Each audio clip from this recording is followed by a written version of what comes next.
isohoza. Barasifiwe. Igitabo cya Yohana ibice 12 umurongo wa mbere. John 14:1. Yesu yaravuze ngo nimuhagarike imitima yanyu. Let your heart not be troubled. Umwizere Imana nanje. You believe in God. Munyizere ngo mu rugo rwa data. In my Father's house harimo amazu menshi. are many mansions. Iyaba harimo mbabwiye. If it were not so, I would have told Ngiye you. kubategurira hanyu. I go to prepare a place for you. Kandi ubwo ngiye kubategurira hanyu. And if I go to prepare a place for you, nzagaruka mbajyane I will wanyu. come again and receive you to myself. Wahundi Hallelujah. namwe. That where I am, muzabeyo. Amen. that you may also be there. Bwana sifiwe. Praise Jesus.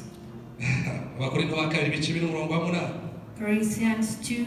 Bibiliya avuga ngo natwe ntitureba kubiboneka ngo ahubwo tureba kubitaboneka kuko ibiboneka ari by'igihe gito naho ibitaboneka bikaba iby'iteka ryose. We don't look on what is visible, we look on what is invisible, and they will stay forever.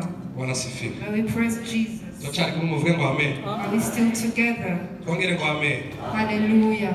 Nageze ahantu nibaza ikibazo kibaza ngo kuki iri jambo rivuga ngo muhoze imitima yanyu kubiri hejuru. Why does this say that place your heart on the things above? Kuki yatwatse ibintu biri hano mu isi kandi ariho turi. Yet we live here in this world. Kuki duhoze imitima ahantu tutaraba. Why are we focusing our heart on heaven yet we have never reached to heaven? We don't even know heaven. I think the heart should always stay on the things that Why are we placing our heart on the things of heaven?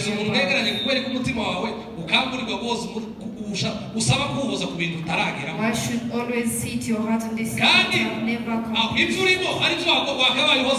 Yet what you are doing, it is where I should sit your heart. Does it make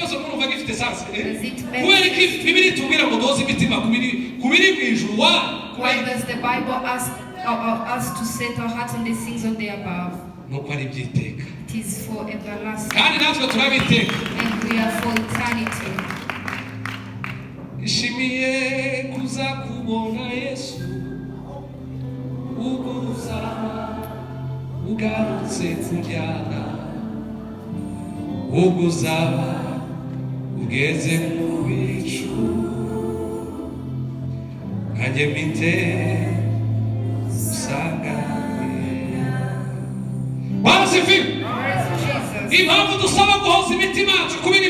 Why we should sit our hearts on the things of the heavens is that we are for eternity. It is where things of eternity belongs. It is because what we think you can never rejoice in. Solomon placed his heart on the worldly things. Solomon once placed his heart on the worldly things. He had many treasures that a man can desire. He married 2,000 times. He had everything. Praise Jesus.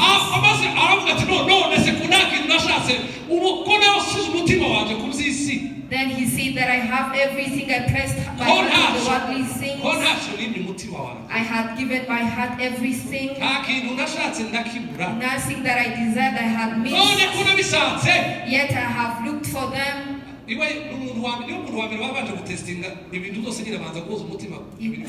Solomon tested everything. But in Ecclesiastes it said everything was in vain. Let us focus on heavenly things.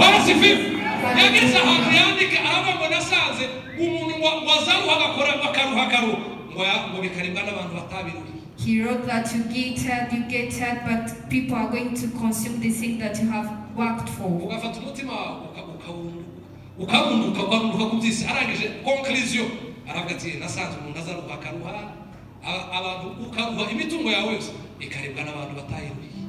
You can give yourself to bodily things, but at the end everything is vanity. Place your heart on the things on the above. Aindi mana zirigira namba aindi zashanga zira zanje mirimo ye aindi barika baba kangeriza la ferga nezame shower geri Imana ziringira aini zashira zirasande imirimo ye namwe ikibarika igirokoreka Yesu aini Imana ziringira aini zashira zirasande imirimo ye namwe ikibarika we igirokoreka Yesu tuzamura ibiganza tuvuge ngo haleluya twongere cyane haleluya iby'isi ni ubusa Everything of this world is barasifiwe ikintu gitangaje umuntu azagira ibyifuzo you have different desires. nigeze kubabwira I once told you ikundi si itwereka ko n'umuntu tudashobora kugera ku byo dushaka wahoza umutima kudisi ukagera n'ahantu ukabona nabyo ko udashobora kubigeraho the word proves to us that you can achieve everything, but when you focus on the worldly thing you can never achieve them. abantu bize hari isomo ryitwa ngo economy nkunda kubivuga ko njyanitekereza ku definition ya economy cyane. I always think about the definition of economics. Economy definition yayo Economics means iravuga ngo ni science. it is the science. Science ndagira ngo by'abantu nabo bakoresha science. Ni science qui étudie yiga It is the science that studies uburyo how resources are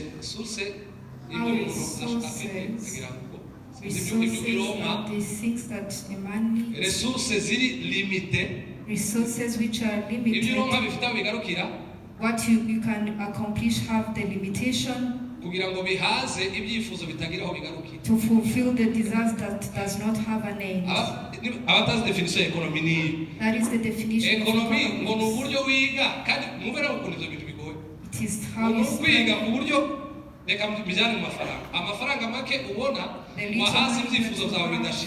Can fulfill your desires that shall never end.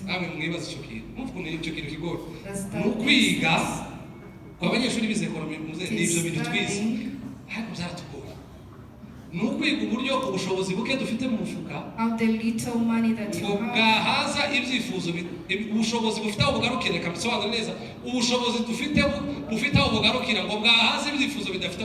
The resources that you have which have the limitation to fulfill your desires that can never end.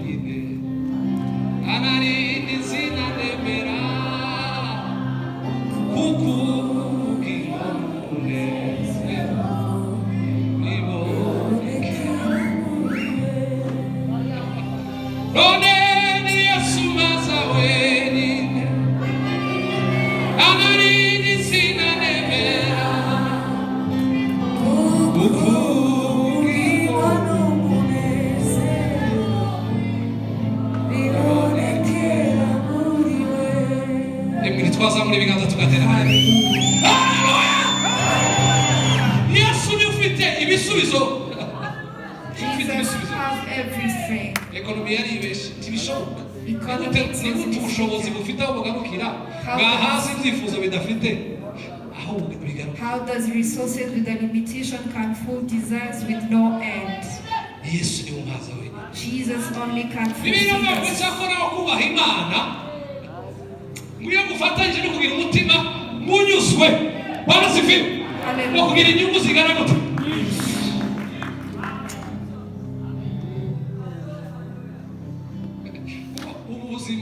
ubuzima bwacu bwa hano mwisi tugira ibyifuzo tugira numvise kaga komedi ko yavuze ngo yatoye amafaranga ariko ngo ndiyuzuye bisaba ngo amafaranga ariko ndiyuzuye kubera iki yatoye amafaranga yaraye se yataye ho yasi ndiyara avuze impamvu yavuze ngo ndiyuzuye yari n'ibyifuzo bidashira yaravuze ati uzarebe umuntu aza kwa amafaranga atari ideni yakwishuye nta kindi kintu ugahita uvuga ngo ugahita ubona ibyifuzo bikahita liste ikabitse imbere yawe ugasanga amafaranga ndiyuzuye ntawe utandukaniye n'umuntu.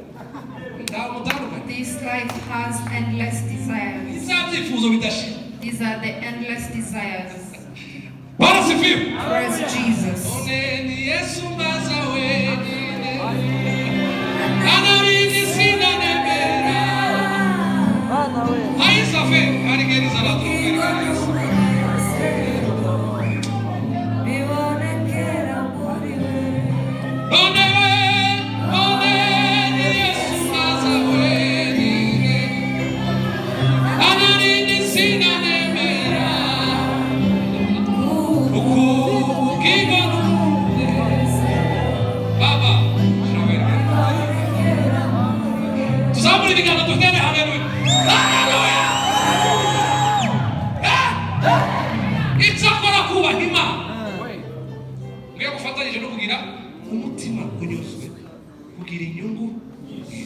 Honoring God with a satisfied heart has plenty of benefits. We look after the worldly things. We always look after them. You are going to get old without accomplishing all of them. They asked Bill Gates, what does make you happy in this life? You see that what makes me happy? It is just seeing $1 being mounted to the money that I have. You see that, and I have never had $1. Just $1. What is the meaning of that? When he sees $1, he's looking for another $1. You are going to look, chase after the worldly things. We'll never find them all. Paul said, set your hearts. Set your hearts on the above. That our conversation is in heaven, waiting for our Savior. Praise Jesus. Paul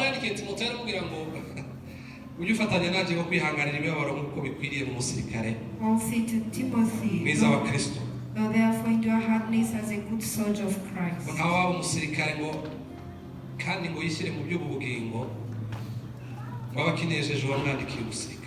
No man that entangles himself with the affairs of this life, that he may please him who has chosen him to be a soldier.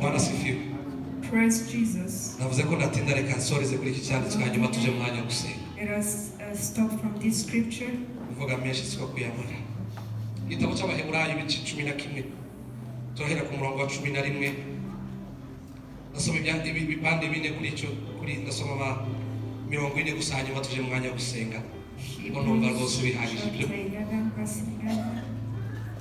Kwizera niko kwatumye Sara